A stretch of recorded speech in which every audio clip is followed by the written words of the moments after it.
Hey, Jody here with weldingtipsandtricks.com. This is another little video clip highlight of Fabtech 2014.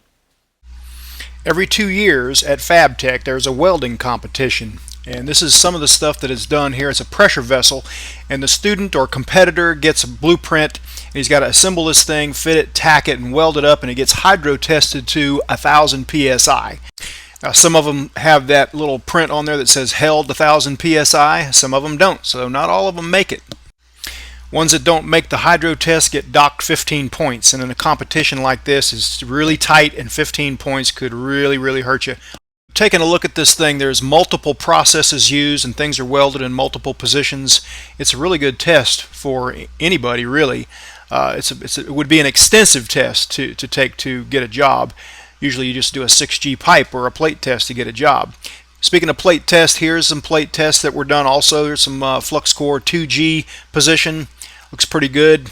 Here's some with some excessive undercut. I'm not sure how that guy fared. But they have side bend straps that were bent also out of these. They weren't just visually inspected.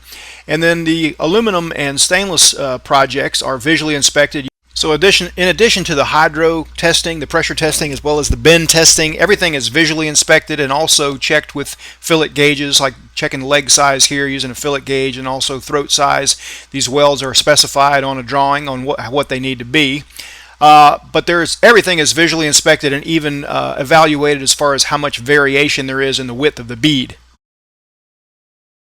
Alright, I'm here with Andrew Cardin from Massachusetts, Thomas Beardsley from the UK, both competing in this event right here. And I got a couple of questions I want to ask them, because I've been looking at the pressure vessels and the test joints and everything. Everything looks awesome. Looks like a 20-year veteran did some of this stuff instead of somebody still involved with their welding training. So the question I want to ask is to both these guys is, what do you feel like this competition and being in the mode of competition has done to sharpen your skills, as opposed to just going through welding school and getting a job? Well, to start off with, Jody, like you had said before, you get the skills at a very young age, as say maybe a 20 or 30-year veteran. What it does is it throws you right into all the stuff that you normally wouldn't do when you're in the field. When you're in the field, you might have one or two processes you might come across, mainly carbon steel or aluminum or stainless by themselves. But this competition, you have all processes, all positions, and all sorts of material that you have to overcome and deal with that sort of thing. So that's what it has done. It's just pushed me to a higher age group, I guess, in the welding field. Cool.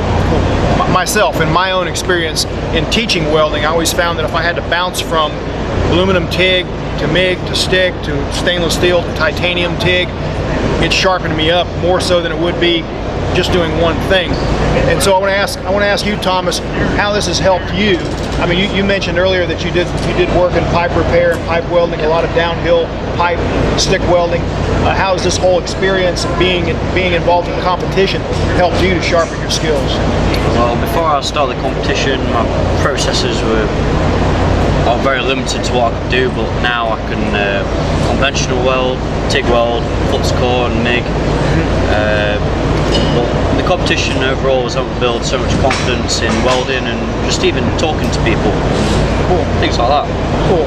Like I mentioned earlier about confidence building. Did the same thing for me. When I was 20, didn't have much confidence, got into welding. Gradually you get those incrementally harder skill exercises. You feel like I can do this, I can do something. You see the light at the end of the tunnel, you see progress every day. That's the way it worked for me. And it looks like it's the same thing for you. And it's made you more marketable, made both of you much more marketable as employees. So great meeting both of you. Thank you. Thanks. Thank you, Jody. Alright, this is Drew Swafford. He's from Cedartown, Georgia, and I actually lived in Cedartown for quite a while myself.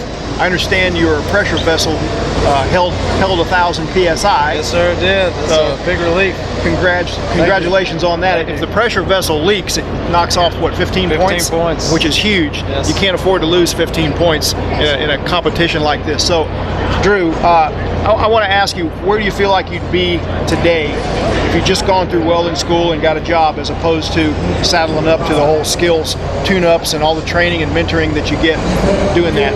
I mean, I feel like I'd still be, somebody today, having a job. But I feel like Skills USA is going to put me a step ahead, like maybe being a foreman or something one day. I mean, I know you're going to have to put hard work into it, and it goes a long way, but Skills USA has taught me a lot about like work ethics, about welds, not just laying a weld, but making a perfect weld.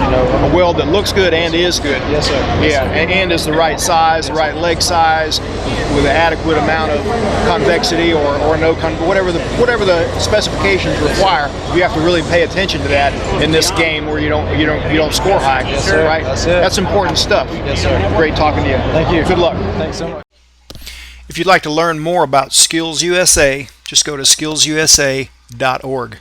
All right, we'll see you next time.